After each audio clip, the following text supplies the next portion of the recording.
You guys asked for it. Today, we're talking Mac O'Grady.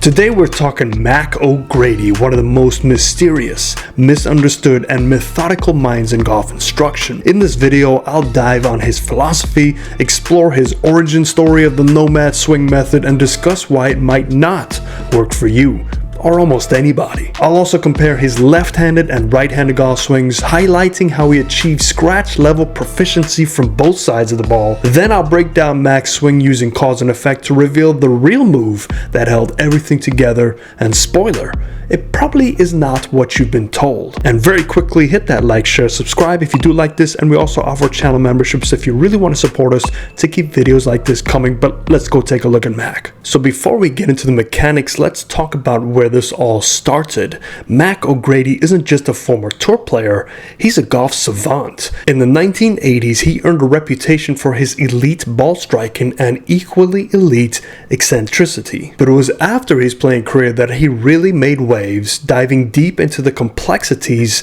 of swing theories and biomechanics. Mac was heavily influenced by Homer Kelly's The Golfing Machine and was one of the few certified GSEDs, which is the golf stroke engineering doctors personally approved by Kelly. But Mac didn't just copy it, he evolved it. He merged the TGM framework with biomechanics, symmetry, and physics to create what he called Nomad swing, neural oriented motion applied dynamically. The Nomad swing is all about geometry, neutral joint alignments, a powerful pivot, and bilateral symmetry. It's precise, it's structured, and it's brilliant in theory. But in practice, especially for the everyday golfer, it's a tough ask. There are 6 main reasons why Nomad does not work for most golfers. Number 1, it's just too technical. So let's be real, the average golfer doesn't need a physics lecture on lag pressure or plane tracing. Nomad is incredibly technical, demanding a deep understanding of body mechanics, geometry, and how the arms and pivots work together. So an example of it being too technical, in a 2019 Golf Digest study, over 70% of 10 to 20 handicaps could not identify what plane their club was during the film swing. And Nomad expects you to not only understand the plane, but trace it with your right forearm. It's too overloaded. Number 2 reason is your body might not be built for it. This swing is built for a very specific body type. It assumes you have full rotational mobility in your spine and hips, stable joints, and a solid feel. Now, just for an example, TPI data shows only 33% of amateur golfers over 40 can rotate their thoracic spine adequately. Nomad asks you to tilt, rotate, and hold neutral joint alignments under pressure, which is something most bodies simply cannot do without compensations. Number 3 reasons, it just takes a ton of time. Mac was known for hitting 800 balls a day. He trained obsessively. He even learned to swing and play left-handed to understand the symmetry in motion. The average player, they hit 1 medium bucket twice a week. And according to a 2022 Arcus report, the average weekend golfer practices less than 1.5 hours per week. Nomad requires hundreds of hours of slow, deliberate reps to internalize those feelings. The 4th reason is symmetry is a cool idea, but it's just not practical. And Mac's belief in bilateral symmetry, swinging both right and left-handed, is fascinating, but not realistic for 99.9% of the golfers. Most people struggle on their dominant side. Training the opposite side isn't just hard, it's often counterproductive. And fewer than 0.1% of golfers train the other side. Even Tiger didn't do it. The 5th reason is there's no room for compensation. Amateurs survive off compensations, early extension, over-the-top moves, and handsy releases.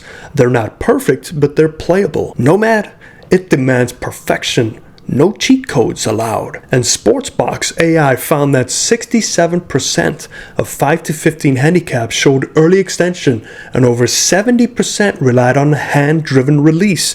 Nomad wants none of that. It's pivot or bust. And the last reason is it's easy to get it wrong. If you misunderstand Nomad, and many do, you're likely to make your swing worse. Trying to hold lag without knowing how will make you chunk city. Trying to trace the plane without the right pivot will lead to blocks and shanks.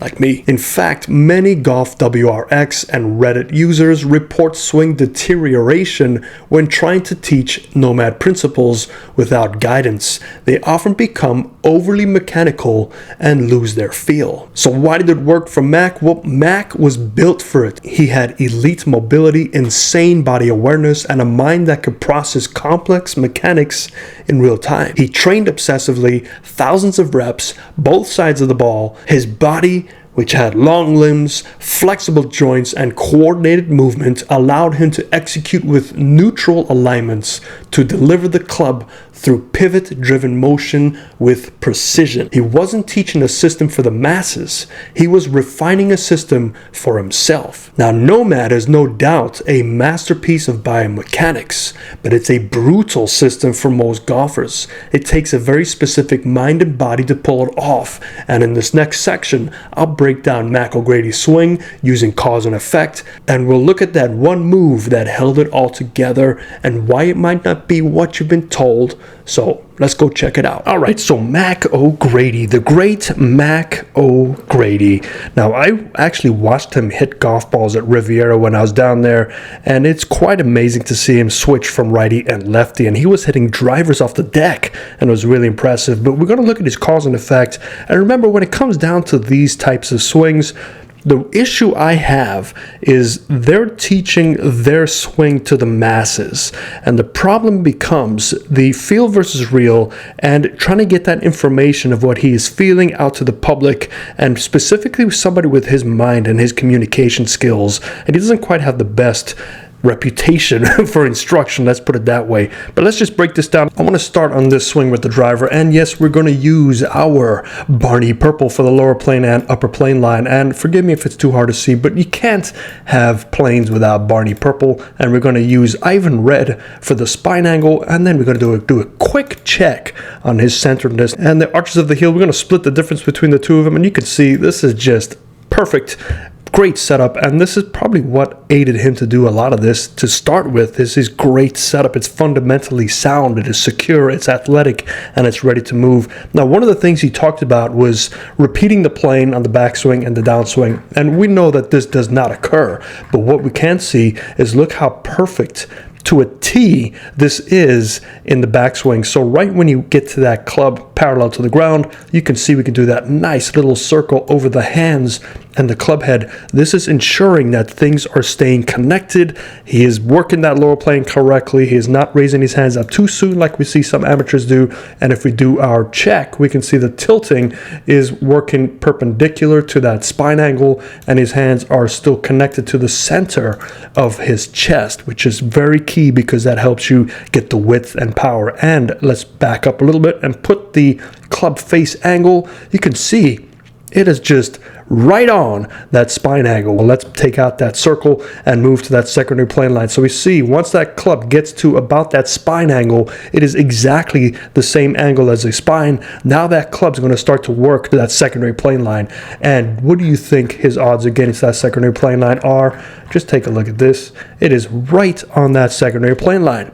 Some great things that are occurring. He's still in his spine angle. His shoulders have risen slightly up, but it's really close to perpendicular to that spine angle. He is checking all these lines. Now let's just take a look at our triangle check in Gumby Green and take a look at where that would like to go. And you want to take a look at your triangle at the top of your swing. Look at where that grip is, and then we start to see how that grip will move down. If your grip moves to the right of your triangle, that typically means there's some disconnection. You are not turning enough on the way back, or you're starting your downswing with the upper body turn, or the whole body's turning. If it starts going down this way, that means you are reconnecting, you're tilting a little bit too much, or something's going on. But remember, it doesn't mean that it's wrong. It's probably just your character of your golf swing or your compensations, and we all have compensations. So don't change it unless you understand why it's there. Change what causes it if you can, but your body might not allow it. And just to reference where that club face is, look at that club face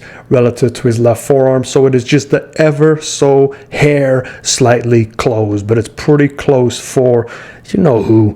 government work. But let's take a look at that triangle. Look at the grip. It goes right down the center. This is just as perfect as you can get. Because of that, we see what they call nowadays a steep angle, but this is not steep at all. Based on his connection, based on his rotation, look at where that club is pointing. It's pointing right at the golf ball. So this is probably what he felt like when he talked about tracing the angle on the way down, but it does not trace his initial takeaway. So there's that misconception. At least I was confused when he explained that. Let's take away triangle check and redraw that plane line. Now from this angle, we're going to continue. Watch the hands. The hands will keep going down that line. But what's happening to the club? The club is starting to dip below these two planes. So the lower plane line and his swing plane. Now why is this occurring? And to help make matters easier to see, we're going to draw it in blue. So we're talking about that line here. This is not necessarily manipulation of the hands. This is where his right shoulder will start to tilt a little bit more. Now when you tilt that right shoulder down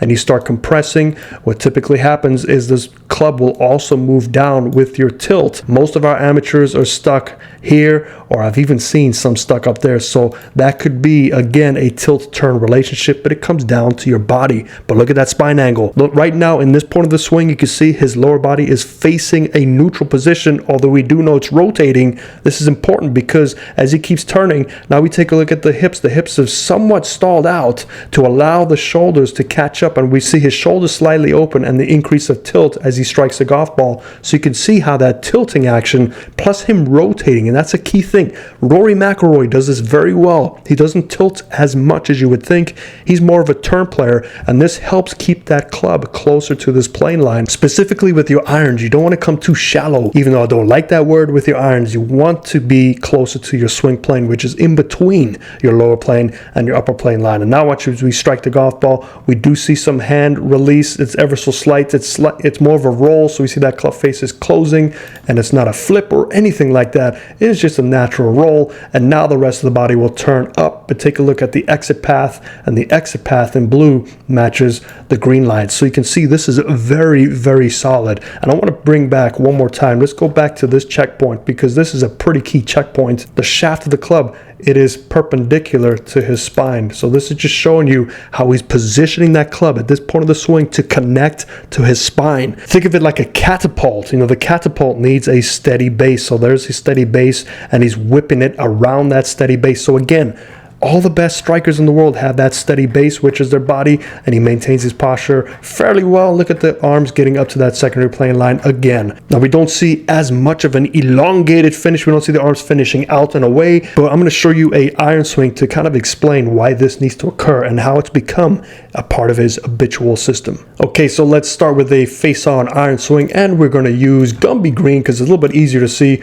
We're going to measure the shoulder tilt. We're going to see the centeredness connected to his hand, so they're pretty good, and we can see now there is a big forward press that he is starting with already. Now he makes the correct move to compensate this forward press. Some amateurs I see that start this way move their center of the chest over to close that gapping down because they don't have the body structure to fall back and hold that tilt. Mac does it a little bit differently. So we're going to put a Ivan Red over his right hip, and we're going to take a look at this on the way back. We're going to see how that right hip will stay very steady. It's no swaying at all, and this is probably what he wants to feel like. He's coiling around that center pivot, and we can tell this by look at that gapping that he has got from his right hip starting point to where it is now. That's just pure rotation, and by rotating, your upper body is going to move over slightly to help you get that weight distribution. So even though he might feel like a majority weight is on the left side, it is still moving. If he started, let's say you start with 70% and you do this motion, at the top of your swing you might have 60% on the left side. That means that 10% still made its way to the right side to the left side, which is very important. But take a look at this one tiny move.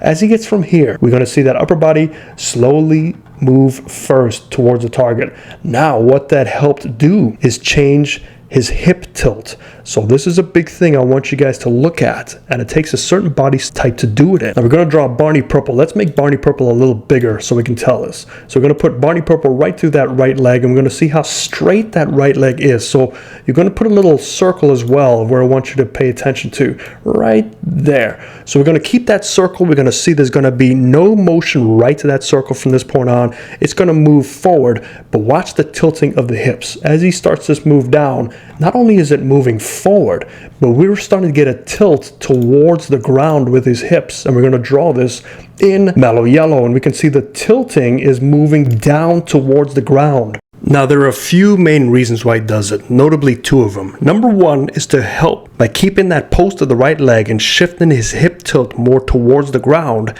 He is trying to get perpendicular to that blue line. This will also help him move that weighting towards that blue line as well, essentially closing the gap of that green line setup and that forward press blue line. So he's closing that gap, and he's also tilting to align his whole body from the first part of the downswing to be perpendicular with that forward press. Something amateurs just do not do, that forward press, resulting in you-know-who coming for dinner. It's going to shift your whole body going downward as you strike the golf ball. So he's going to continue with that hip tilt, There's so much pressure on his left side. He holds that hip tilt right till about here. Now he's going to start to straighten the hip tilt. So if we redraw those lines, we can see the hip tilt is moving level, and right as he strikes it, we start to see the hip tilt bump up. So that delayed hip tilt, he actually accentuates it into the ground and then drives back up. So this is part of that pivot move. And if you see when he strikes the golf ball,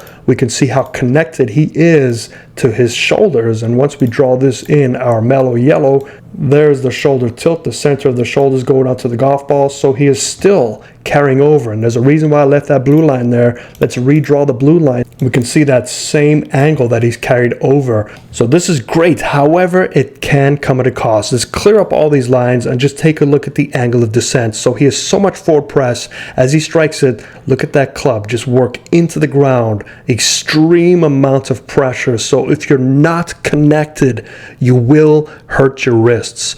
This connection is not necessarily being absorbed by the wrists. It is being absorbed by his core because he is so connected. You need to be connected to make this type of downward motion. So much so, look at that ground. Look at the club pop up, the ground exploding.